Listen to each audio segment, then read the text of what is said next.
And we are also so thrilled to be celebrating the publication of the Confession of Copeland Cane, which I have right here. It's a wonderful book. And we're really thrilled to be co-presenting with the Bay Area Book Festival and Unnamed Press. And it is now my honor to introduce our two speakers for this evening, Dr. Keenan Norris and Dr. Michael Datcher. Keenan Norris is a novelist, essayist, and short story writer. He holds an MFA from Mills College and a PhD from the University of California, Riverside. Keenan was a 2017 Marin Headlands Artist in Residence and has garnered a Public Voices Fellowship, a Callaloo Fellowship, and 2 Yerba Buena Center for the Arts Fellowships. He teaches American literature and creative writing at San Jose State University and serves as a guest editor for the Oxford African American Studies Center. He is the editor of the seminal Street Lit, representing the urban landscape. And Keenan's short work has appeared in numerous forms, including the Los Angeles Review of Books, Los Angeles Times, Alta, Pop Matters, Boom, a Journal of California, and several anthologies of California literature. Dr. Michael Datcher did his undergraduate work at UC Berkeley, his master's at UCLA, and his PhD at UC Riverside in English literature. He is the author of Ferguson area historical novel Americus and the critically acclaimed New York Times bestseller Raising Fences, a Today Show Book Club Book of the Month pick. The film rights were originally optioned by actor Will Smith's Overbrook Productions, who hired Datcher to write the screenplay. Datcher has made many other media appearances, including Oprah, and Datcher is the author of the 2020 Pulitzer Prize nominee, Animating Black and Brown Liberation, A Theory of American Literatures. We are so honored to have both of you here with us this evening. And now, please take it away, Dr. Datcher. Thank you so much for that wonderful introduction. And hello and welcome to the Bay Area Book Festival.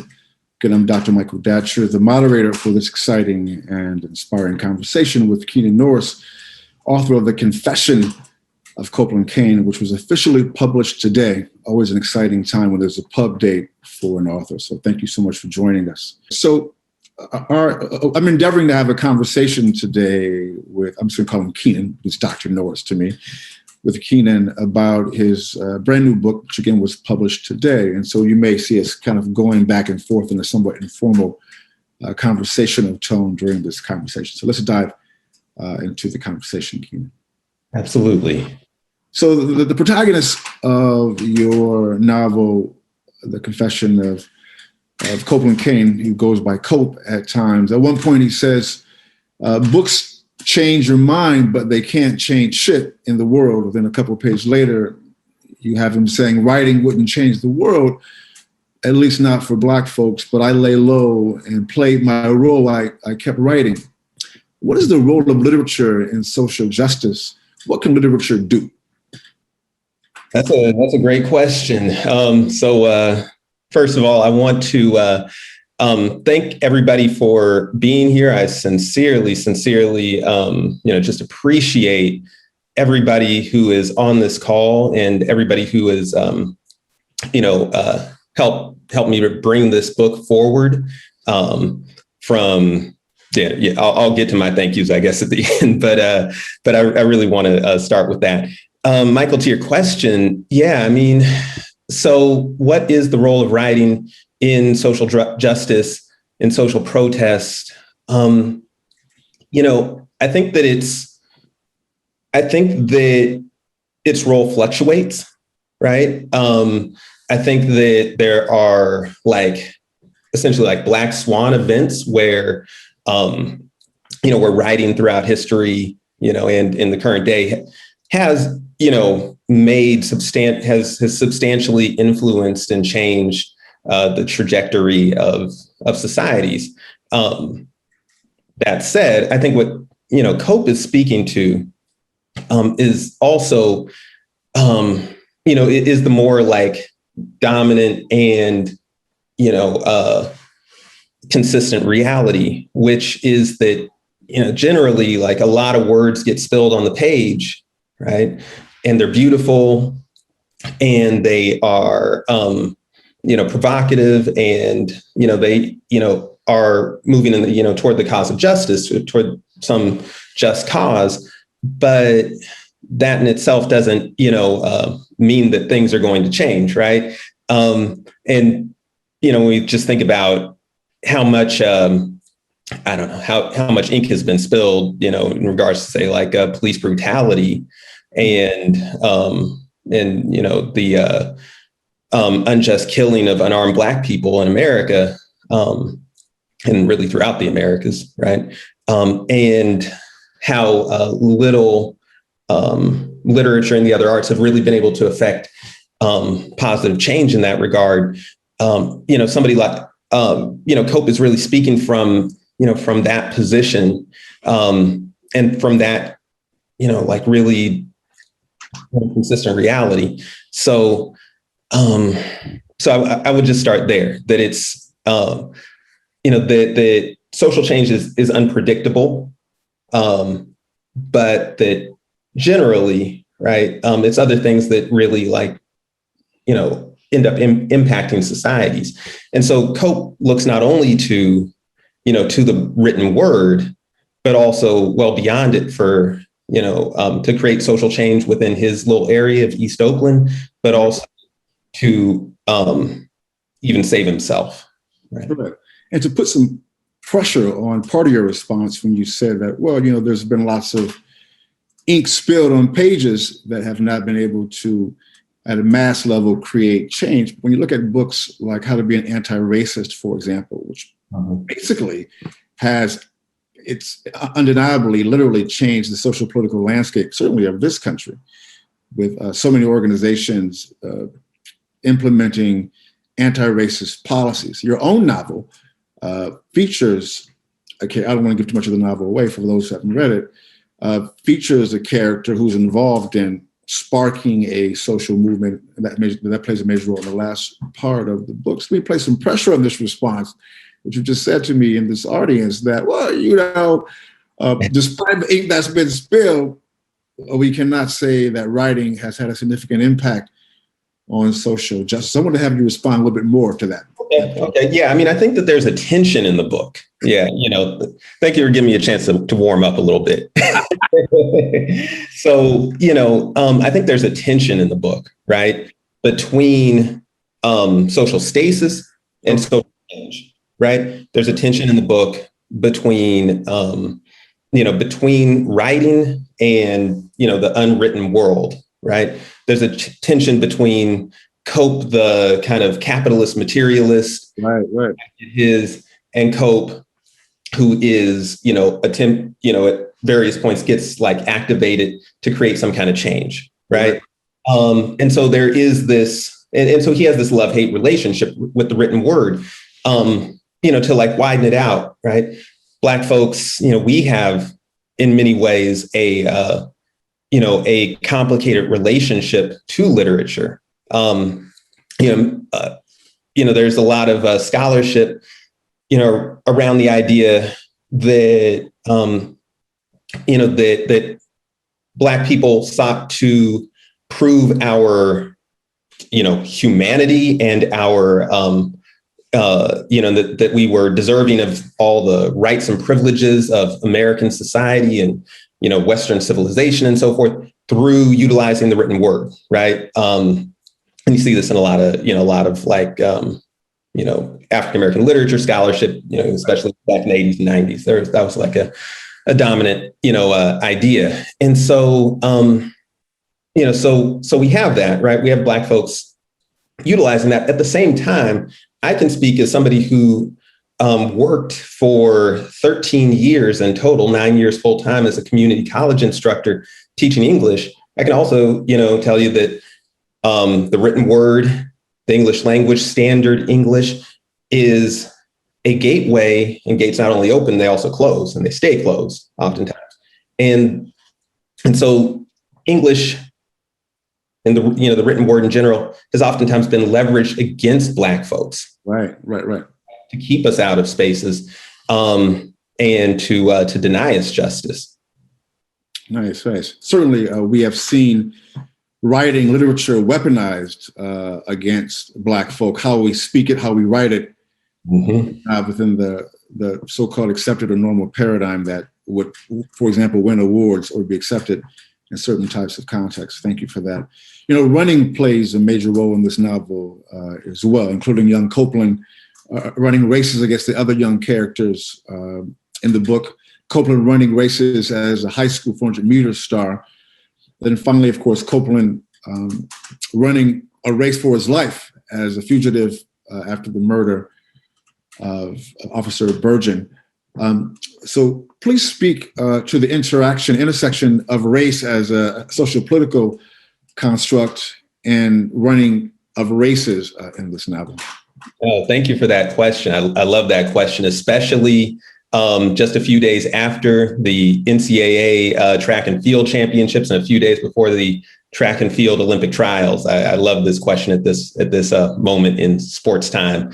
As you can tell, I might know a thing or two about track and field, and and that being one of my passions, it was. I've long thought about the ways in which running is a metaphor for numerous kind of things in life. Like we can think back to Invisible Man and the that message that he gets, right? When he gets his not college diploma, but when he gets into college after the battle royal, and just all the kinds of ways within literature. I'm thinking about like Haruki Murakami's book on running and writing and so forth. And of course, race has is this double entendre, right? And so what does running have to do with race? I mean, I think that one, there's just this way that like Cope is, even before he's literally on the run as a fugitive, he's in a way always been on the run, right? Have this, we learn early on in the book that, he was put into the California gang database upon his birth. Right. That's not fiction. Right. And so and just to put a period on that, right. The California gang database has actually, been used in exactly that fashion for many, many Black and brown children at their birth. Right. So based on zip code and so forth. And so, from so from jump, right, he's running from a lot of, institutional perils. And then we just think about like Black folks and, how we came not only to this country, but to the Americas in general, and the ways that we've been like trying to find higher ground, been kind of compelled to, to move and so forth. One of the big themes of this book is gentrification. And, gentrification is basically compelling, people of lower income to, move to go find somewhere else to live. And, Cope and his family and his neighborhood is under that pressure. Right. And so there's that as well. That's another way in which running plays a role. But I wanted it to be just like your question about literature. I wanted this to kind of have a two-sidedness to it. Right? So Cope also finds a certain salvation in his own running, right? His own when he starts to run track, right? It's a way of him, finding a way out of just this extremely polarized political debate that has inserted him into it, that he didn't like willingly insert himself into, but that has been imposed upon him. He thinks it's, when he got to the private school that it's imposed upon him and he's supposed to like be the spokesperson, but it's really, much before that, right? It's, it's really something that he was born into. And by going, running is, and you don't have to like, be running the 100 meters at the Olympic trials to know this. You could, if you jog, if you do any kind of, treadmill, Stairmaster, all that stuff, that running, movement, locomotion can be a, deeply internal and peaceful, way of, moving, of spending time with yourself and of, of moving through the world. And so running also allows Cope to really just, get in touch with himself, to be within himself, and to cleave away all these discourses, these imposed modes of being that others have placed upon him and that society itself has placed upon him. Mm-hmm.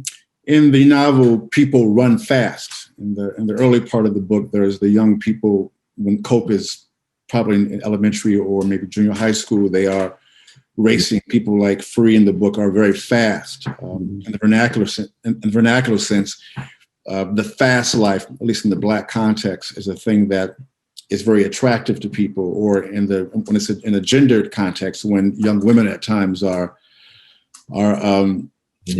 assertive in their sexuality, they at times are labeled fast. This girl is fast, right? At least certainly in my neighborhood when I was coming up. And so it seems as if running fast or being fast is both liberatory, but also carries with it certain types of dangers that can have one running fast into a thing, into a situation, into a context that one cannot extricate. Yeah. That's really well put. I mean, I think, just kind of thinking about, again, that duality, right? It also, my father was a track runner. Some people on this call know this, but I'll say it anyway.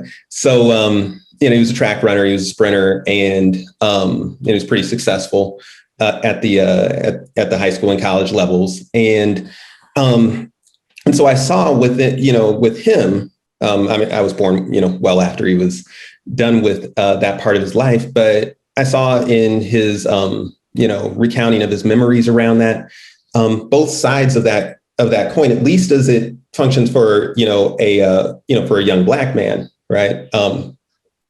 And how on the one hand, it got him out of the ghetto, right? It got him out of the west side of Chicago and able to, go to private schools and so forth. But at the same time, right, it also started to,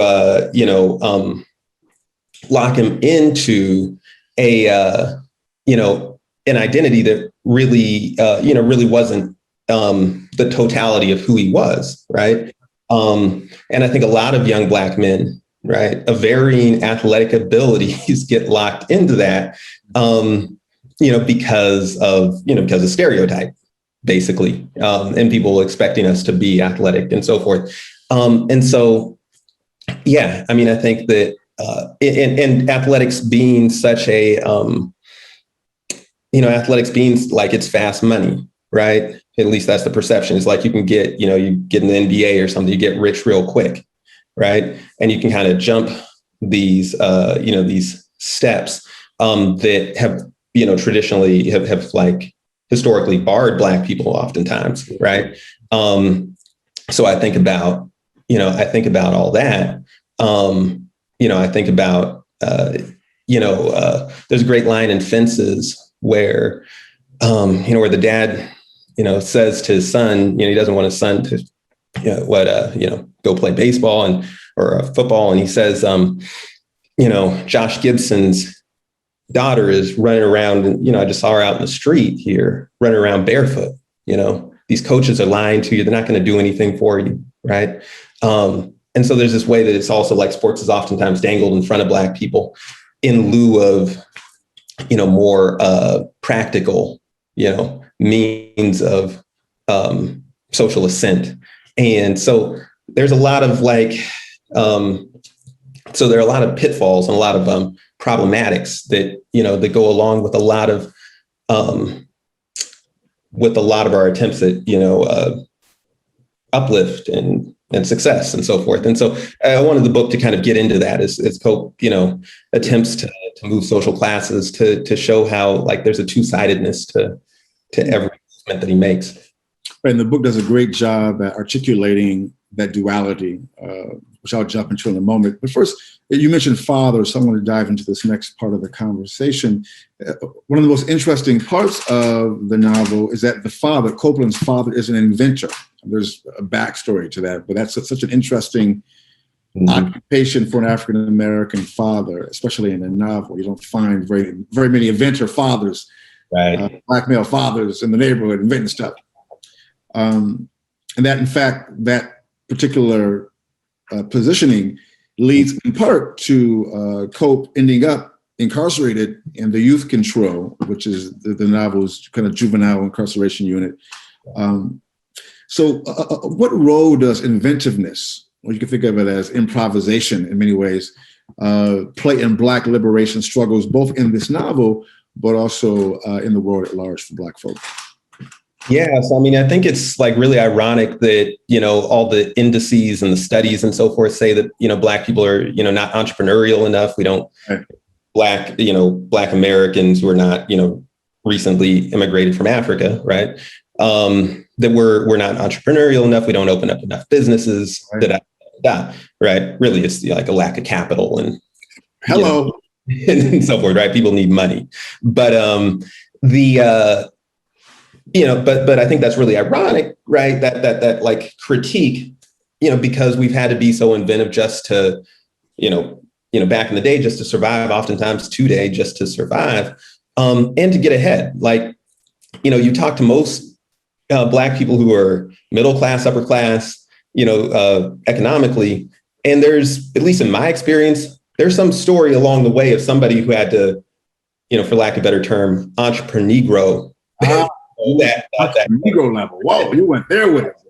Right. And so so Cope's dad is just part of that, right? He's just part of that, you know, that tradition. I've just literalized it, you know, by making him an inventor, right? Cope says something like, you know, that, you know, with all the tests and experiments we done had ran on us, right? How could he, you know, be anything but an inventor?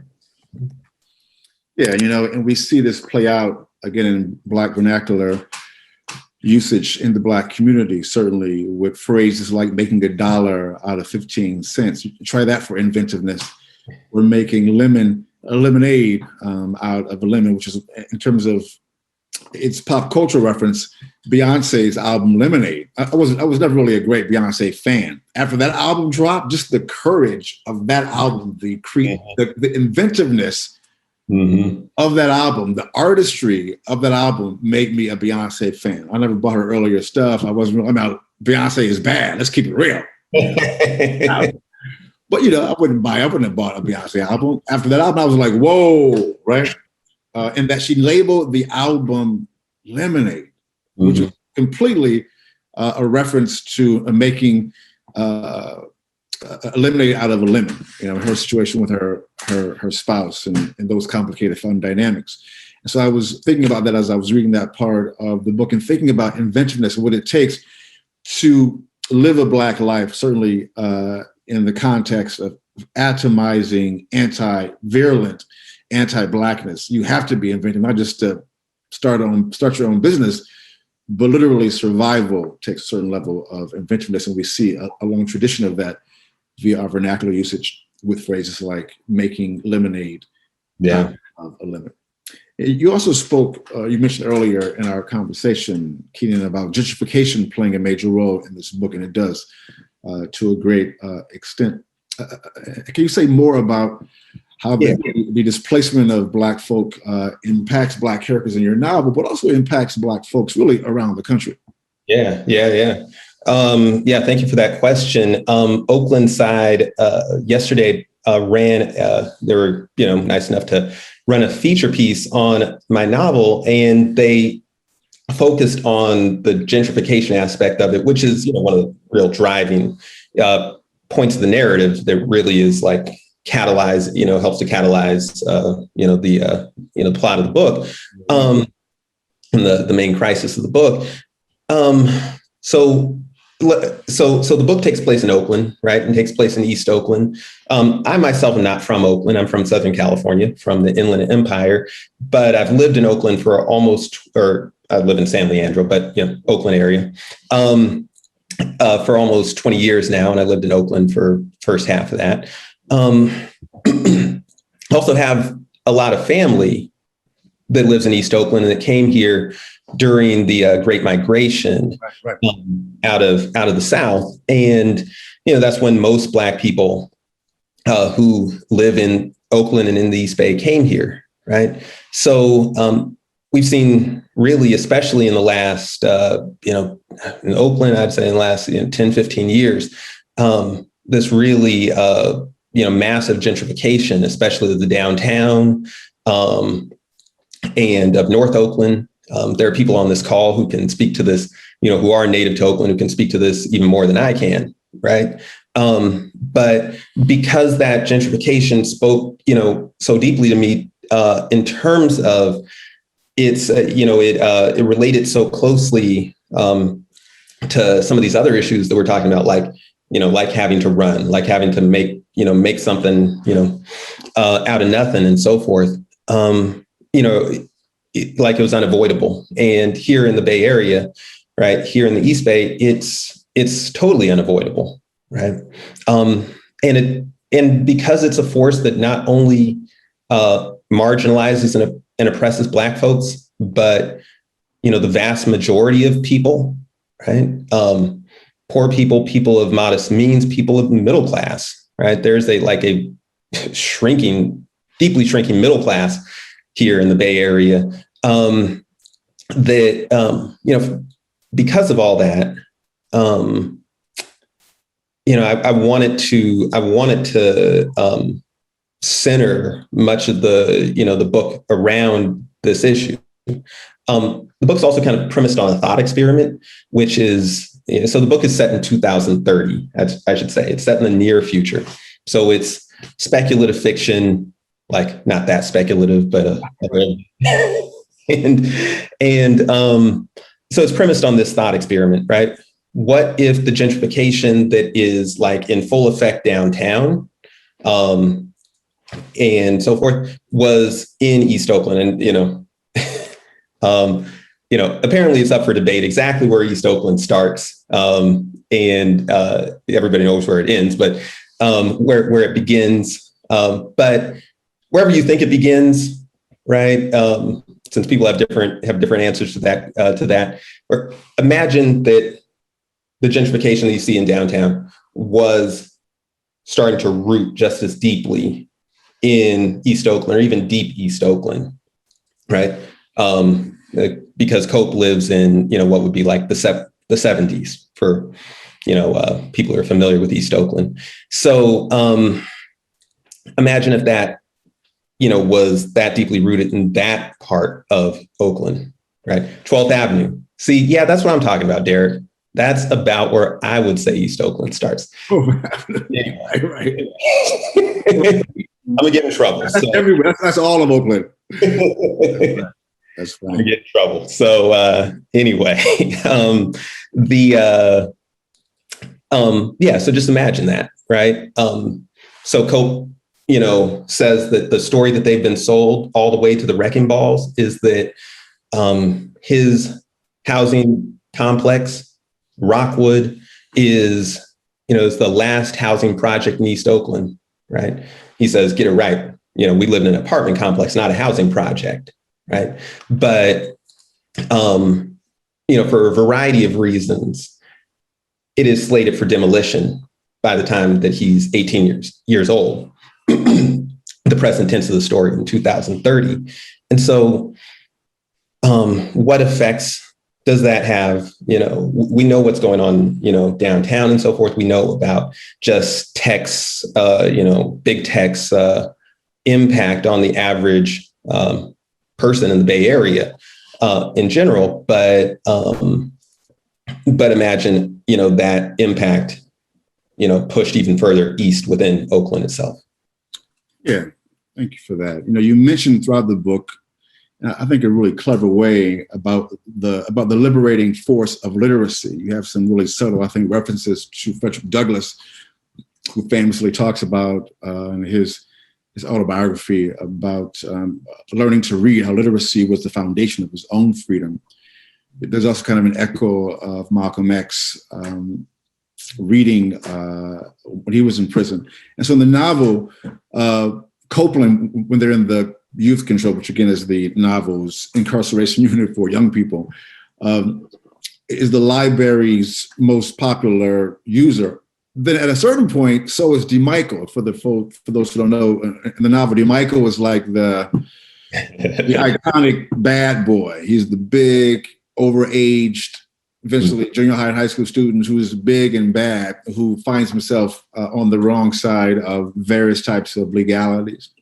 And so also in that library, he eventually becomes someone who embraces reading and literacy. So can you speak about the intersection of literacy and Black liberation in your novel, but also also in the world at large for Black folks?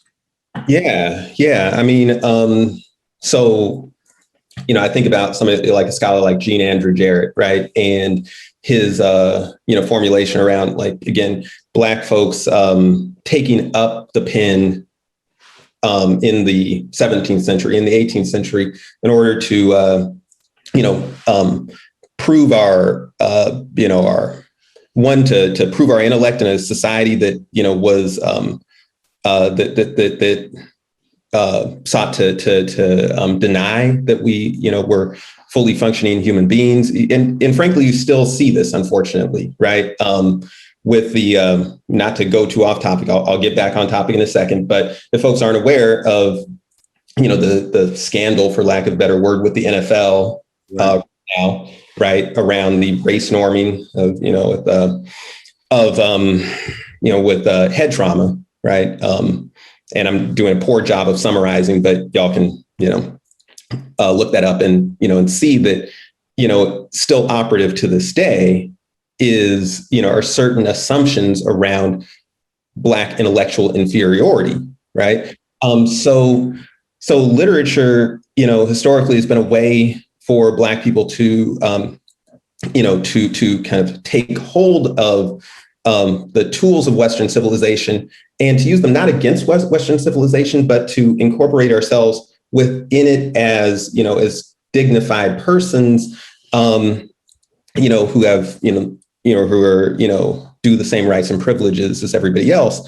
It also has been a way of like turning the rhetoric of, Thomas Jefferson's Declaration of Independence, of the Constitution, of America's whole, professed ideals against the power structure that, for the most part has been arrayed against those ideals, right? And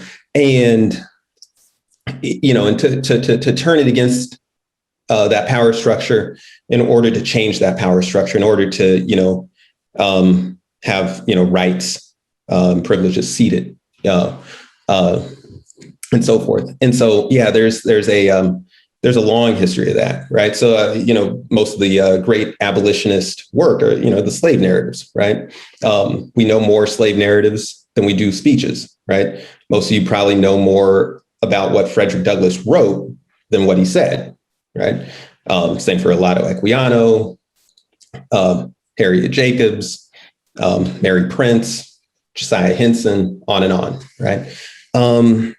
So there's that. And even in more recent times, we can step well beyond slavery. I think about Richard Wright in his memoir, right? Black Boy, incompletely titled Black Boy, really, entitled American Hunger, where, Black folks are still barred from going to from using the public library in Memphis during Jim Crow. And he has to, get this subversive Irishman, to lend him his library card, or excuse me, out there to get books from the library and bring them to him. Right. And so there's a, there's a long history of that. Right. And then, in Cope's in Cope's time, right, he's not literally, legally barred from reading, but in myriad ways, right? Life of the mind, has to come in, is like secondary to, just making $1 to, trying to keep he and his family's heads above water, right? And so it's ironic that, like Malcolm X, far too many Black men, right? It's not until he's incarcerated that he really has time, ironically, to really, explore his mind, right? And so you have that, that irony. I think what's different, Cope is very ambivalent about writing. He's not really, so ambivalent about reading, right? And reading is really a portal for him to understand different lives, to place himself in in the shoes, for lack of a better phrase, in the shoes of other people who've come before him, especially these Black people who've come before him, and to think, about how he would react to, living in their times and having to face the challenges that they face. And so, reading in many ways is salvific, for him. Yeah, that's right. Can I have, of course, many questions to ask, but I do want to offer the audience a chance to enter the discussion now. I'd love to hear what people are thinking. I mean, those who especially know Dr. Norris in particular, who may know some of the origins of this novel, his own love for track and field. I was a miler, so I was, of course, drawing all the track and field references, and a big track and field cat myself. But I wanted to let people in the audience who are listening in chime in, because I know that we have a lot of smart people who are interested in this novel and probably have really insightful questions to ask. I'm just going to pause talking right quick, give people a chance to speak on up. So if you're in the chat, please start chatting. If not, I'll continue. But I do want to take a little moment for just a pause in case people wanted to speak on it. All right. So while we're taking that pause, can I just maybe this is a good time to just say my thank yous real quick. Yeah, good idea. Yeah. So there are a lot of folks on this call who, from my mom, first of all, thank you. Mom's in the building. Let's give moms a shout. to Dwayna, my partner, to all, the wonderful writers and writers and thinkers here, and many people who've we've been on a literary journey, together for a long time. And so I deeply appreciate all of you for going along with me on this and supporting me. So nice. Thanks for that. Yeah, I love it when moms can show up for you. That's a blessing, brother. Thank you for your mother for representing. So let me. We had planned to have Mariko, I think, be the question adjudicator. So let me see if we can. If that's what's happening here. Yeah, absolutely. Whenever you're ready. Right. Do folks have any questions for us, Mariko? They do. They have several already in the queue, but as a reminder to the audience, please just use that Q&A box to submit many more if you'd like. So the first question, I'm actually going to combine a couple of audience questions because I think they kind of flow into the same ideas. So these are from Dr. Meryl Kravitz and from Carmen Kennedy. And together these questions say, I know that your own personality is sometimes reflected in your characters. Is that the case in The Confession of Copeland Cane? And sort of as a follow-up or more generally, what inspiration did you draw upon for that character? Yeah, thank you for the question. I think there are parts of me. I'm definitely not Cope. And for folks who know me and, read half a page of Cope, y'all know that I'm not Cope. But, but there are definitely parts of me that are, are in Cope. I think that, while Cope speaks differently than I do, the like playfulness with language, his playfulness with language and his like curiosity with language, and his love of literature, and his ability to write in multiple voices and to write in a voice that's like a hybrid of how he speaks and how other people speak, I think is, very much like, comes from me. Some of the stuff around track and field. And yeah, I also think like some of his interactions when he's, when he goes to Piedmonte High School are informed by some of my experiences. So yeah, I mean, I'd say that there are definitely some points of convergence or whatever. Fortunately for me, we're different in other ways. So, but I think part of what I wanted to do in writing Cope's character was to imagine, how a kid who, has certain challenges that are like not particularly unique, and who also has like some, but on the other hand, also has a lot of like talents and even like some, familial supports and communal supports, still has so many things arrayed against him because of the, all the problems that, unfortunately plague our society, and especially plague those who are racially and economically marginalized, that he could still, end up in, the kind of situation he ends up in. As a quick side note, I see in the attendees list, Ruben Mendoza, which I think is a reference to our time at Riverside. So I know that Ben has something to say as someone who knows Brother Keenan well. So I wouldn't be surprised if he just dropped like some knowledge and you guys wanted to replace me with him as the moderator. But I want to place so much pressure right now, Dr. Mendoza. So I see him representing. So, but I want to go back to America, who already has questions in her queue. So jump on in there. All right. This is another combination of two questions from Christine Sue and from Emmerich. They ask, what gave you the most pleasure in the process of writing the book? Was there a part of the novel that felt the most electrifying to write or that flowed really easily as you were writing it? And conversely, what was the most difficult part about writing this book? Those are great questions. Thank you again for the questions. I mean, I love Cope, just straight up. Cope is a combination of many people that I've known and some things I know about myself, right? But he's a combination of many people that I've known throughout my life. And so, just like Cope's voice kind of coming out of the ether and, and suggesting itself to me. And then, and just the voice itself. I think like the first 50 pages, I was just really like, just tapping into the voice and into these, neighborhood stories and so forth.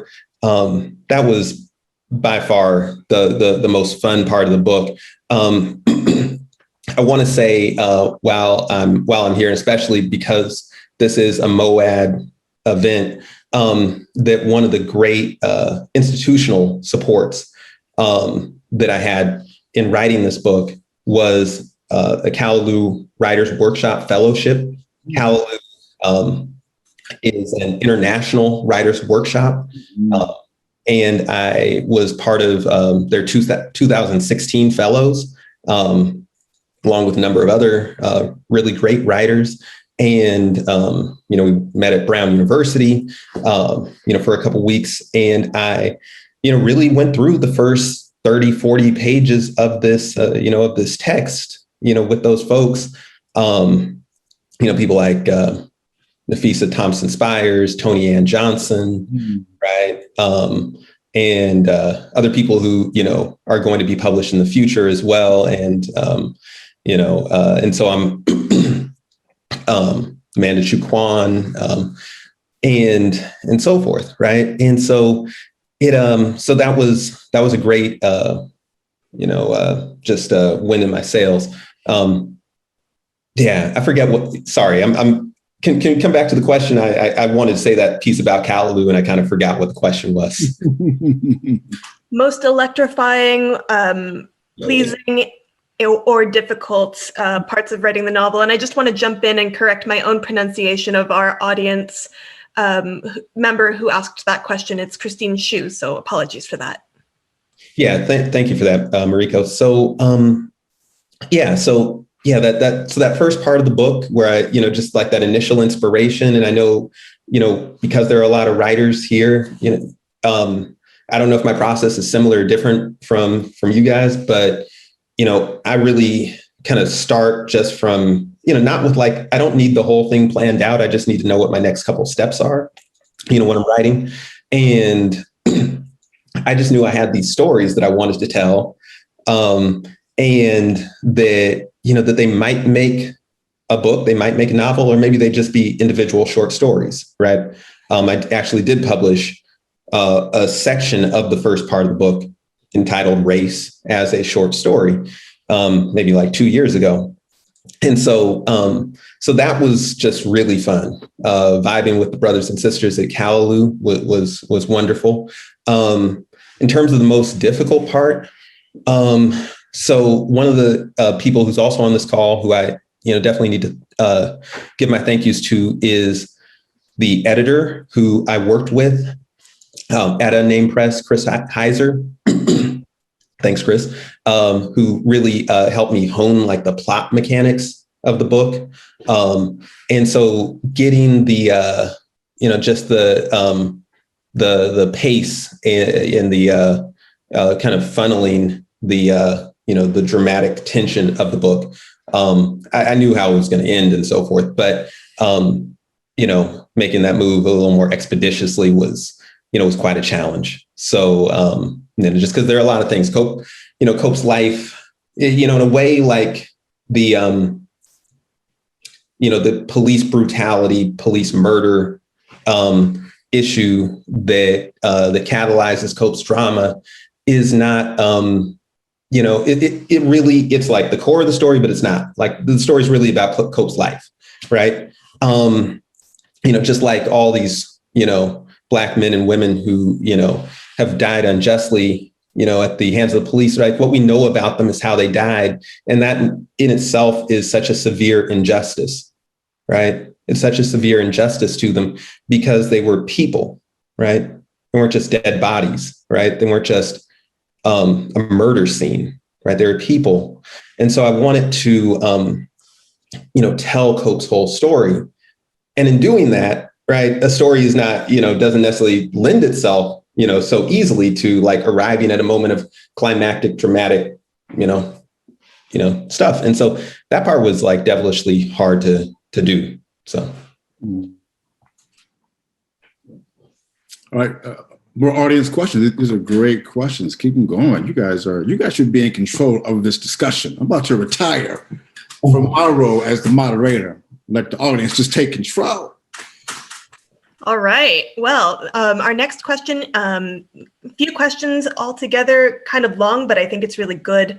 The short version is, what books is this book in conversation with? And from another anonymous question asker, the novel discusses a lot of institutional failures, or rather the successful weaponization of institutions against Black and Brown people. Mm-hmm. And one institution that's prevalent in the novel is private education.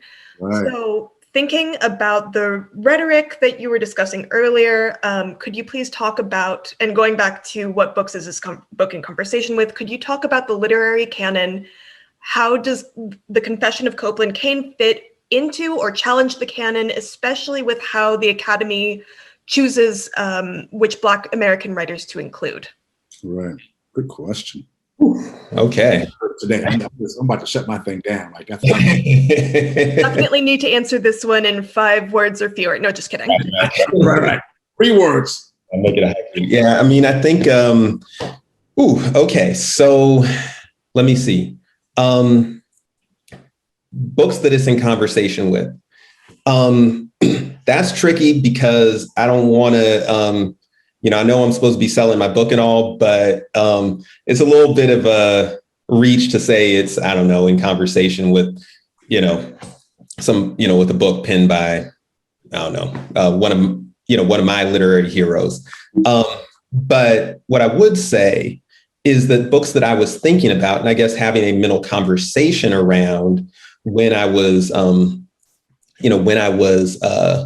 writing it, books like Invisible Man, books like Paul Beatty's The Sellout, books like Mitchell Jackson's The Residue Years, a wide range of books. Those are books written by Black men. There are a lot of books, written by, folks who weren't Black, that also influenced me as well. But it's kind of hard to come off right off top with, with the book list. But, given more time, you can email me. I can, just hit me out. I'll let you know what's going on. In terms of the canon and how it, maybe resists the canon. Yeah, I mean, I was not afraid with Cope's voice of like some patches of the book reading a little rough, I think there's a way, again, that standard English, and I say this again with a lot of bona fides, right? I have, for lack of a better term, enforced, might even say policed, right? The use of standard English through, teaching English 1A, 1B, through teaching remedial classes. And that is, no two ways about it. It is a barrier, not only to, and it's an intentional gateway, set up not only, for Black folks, but for, people of color in general. And so I think that, that in, insisting on Cope's voice, insisting on its irregularity, insisting on its inconsistency, because it's also not like Cope is incapable of standard English, right? He's going back and forth, right? Depending on situation, depending on mood, et cetera. So just insisting on the uniqueness and non-standardization of his voice, I think that in itself is a challenge to, to a lot of staid ideas around literature. Okay, there was a back half to that question. That was a super complicated and great question. Was there anything else I didn't cover? I think that was great. And I'm also eager to get to our next question, which is from Dr. Ruben Mendoza himself, asking, could you maybe speak to dystopian literature in relation to this being near future or speculative, and what sounds like dystopian? Mm-hmm. Great question. Yeah, thank you, Robin. Yeah, and I mean, I think the thing is about, when you think about speculative fiction or even science fiction and all, you think about or at least my initial reference probably from when I was a kid, or aliens and UFOs and stuff like that. But the thing is, speculative fiction can literally be about what's around the corner, right? What's, just in the offing. And that's what I wanted to write about was a near future that, is not our present reality, is not Oakland's present reality, but, very well may be on the trajectory, right? I'd love to be proven wrong about everything in this book. I'd love for this book to be totally obsolete and, and without relevance, in a few years. Maybe my publisher would disagree with that, but that is my state, that is my stated wish, is that this is,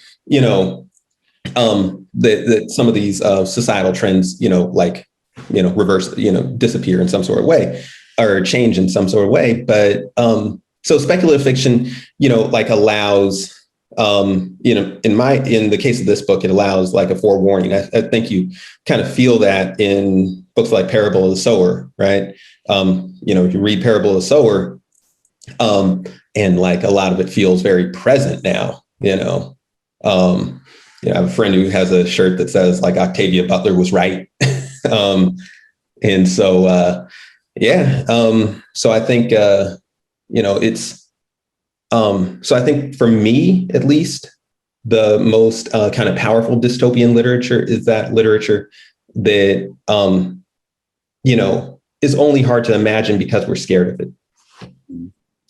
There's probably time for one last question, so choose the best one, Lyrical. All right, well, I'm going to cheat and combine several into one, but they all pertain to the writing life, the writing process. How long did it take to write this book? And how do you find time to remain creative in your writing while maintaining a busy schedule? And finally, how do you take care of your mental health as you write about trauma and violence? Okay, there's a lot. So let's see. It took me 5 or 6 years to write this book. So I started writing the book really in the wake of the police murders of Walter Scott, of Eric Garner, and Laquan McDonald, and many other unarmed Black people. Unfortunately, what happened in 2020 happened in 2020, and there was like this newfound, kind of resurgent American awareness, around this, unfortunately, age-old American issue. But that's where I started writing the book, and I finished it, I don't know, a few months ago, right? So that's how long it took. My writing process, I don't like write on a certain schedule. I don't want to say I just write when I'm inspired to write. But I think it's important to, at least for me, in going to like mental health and so forth, to not like put an artificial burden on myself. Like I have to write 5 pages a day or, 500 words a day or something. That's not how I've ever written. Honestly, I have like a sincere belief in myself that I'm a writer, that I've always been a writer, and I'll always be a writer. And so, so I feel like if I'm not inspired to write at the moment, or it's not coming to me right now, like I just need to put it away and come back to it later, whether that be, a day, a month, a few months from now. Right. So, so I'd say that, and that I think also goes to that last part, around mental health, because there are certain times that I think it is good to engage with difficult subjects. And there's times when it's like not good to do that, right? Where, where we need to give ourselves, where we deserve, time away from that and time to, just enjoy life. Right. And so, so the first thing to do is like, I don't force myself to write, as don't. I also think it's like just important, like community is important. Writing community is important, right? As writers, we face a lot of rejection.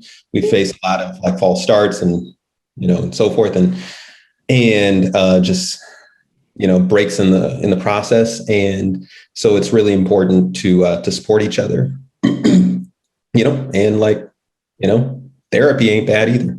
So That's right.